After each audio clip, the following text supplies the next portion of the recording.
Certains élèves m'ont demandé de revenir un petit peu sur le cours de Thalès, donc je vais essayer de vous redécouper ça à nouveau. Donc, le théorème de Thalès, c'est un des grands théorèmes de mathématiques, le deuxième grand théorème que l'on voit au collège. D'accord. Il est très semblable au théorème de Pythagore, au sens où le fonctionnement de ce théorème, la façon dont vous allez l'utiliser est semblable. Vous allez vérifier les hypothèses, appliquer le théorème, conclure. Donc ça va se présenter un petit peu de la même manière. Ce théorème, sur quoi il porte? Il va porter sur des triangles, d'accord, avec un minimum de 2. D'accord, j'ai besoin de partir de 2 triangles. On va avoir 3 configurations possibles, donc ça on les a vus en classe. Ce sont les triangles que moi j'appelle souvent des triangles emboîtés, d'accord, ou une configuration papillon-sablier, où les 2 triangles n'ont que la pointe en commun. Donc pour que ça fonctionne, il faut qu'on ait des alignements de points, donc l'équivalent de 2 droites qui se coupent, d'accord, avec à chaque fois au minimum un sommet commun aux 2 triangles. Ensuite, pour pouvoir travailler avec le théorème de Thalès, il faut qu'on ait des triangles semblables, c'est-à-dire qu'il faut soit partir de droites parallèles, d'accord, donc ici ce sont les droites rouges et bleues, et dans ce cas-là, on va pouvoir établir différents quotients qui vont être tous égaux entre eux. Donc on avait déjà travaillé sur cette notion lorsqu'on avait fait les triangles semblables, puisqu'on s'était rendu compte que des triangles emboîtés de cette manière avaient les mêmes angles, et que des triangles qui possèdent les mêmes angles sont dits semblables. C'est-à-dire qu'ils sont proportionnels l'un par rapport à l'autre, que ce sont des agrandissements-réductions. Ce qui signifie que les rapports de longueur de chaque triangle sont équivalents.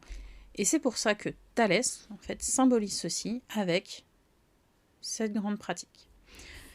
Pour reconstituer l'égalité, je vous rappelle, il y a 3 quotients pour les 3 côtés du triangle. Le premier quotient, on va avoir en commun le sommet identique aux 2 triangles. Donc ici, celui qui est en noir, c'est A. Ensuite, on travaille sur une même droite. Donc par exemple, si je choisis de travailler sur la droite D', il va falloir que j'aligne N avec C, donc c'est le cas ici, N avec C, M avec B, c'est le cas ici.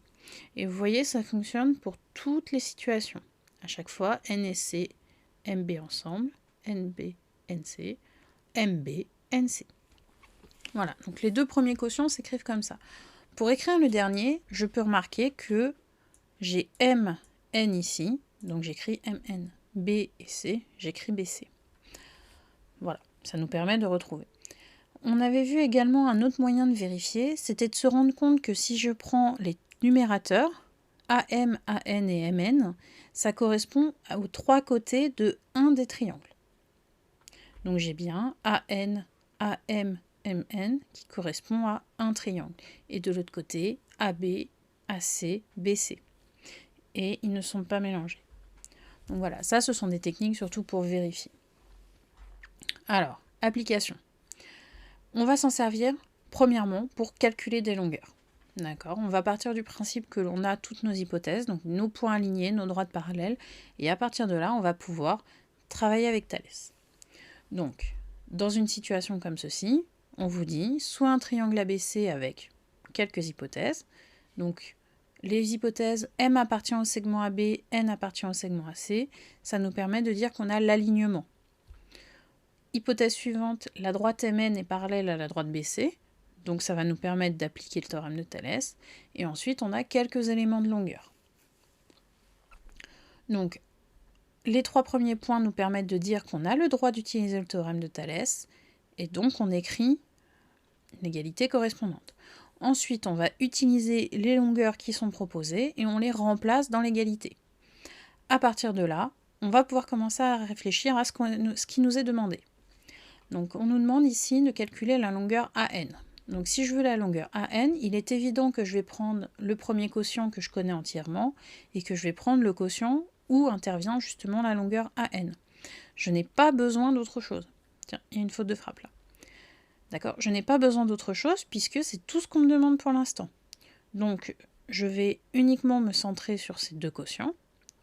J'applique le produit en croix pour passer de ces 2 quotients à une écriture linéaire.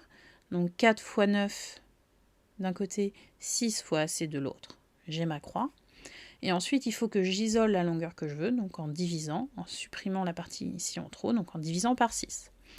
Je déroule mes calculs et je conclus. Pareil, si je veux baisser, je peux repartir sur la longueur de AN que j'avais calculée, et je vous avais conseillé de plutôt, si c'était possible, repartir sur le quotient que vous connaissiez entièrement d'après l'énoncé.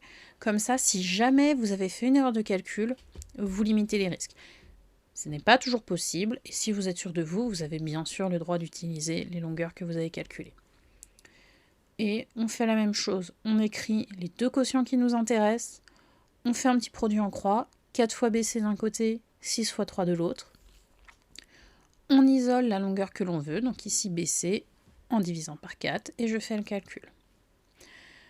Ici, regardez bien, on a une écriture fractionnaire, d'accord ? Soit je la simplifie au maximum, soit ça tombe sur une valeur juste, 4,5, c'est encore acceptable.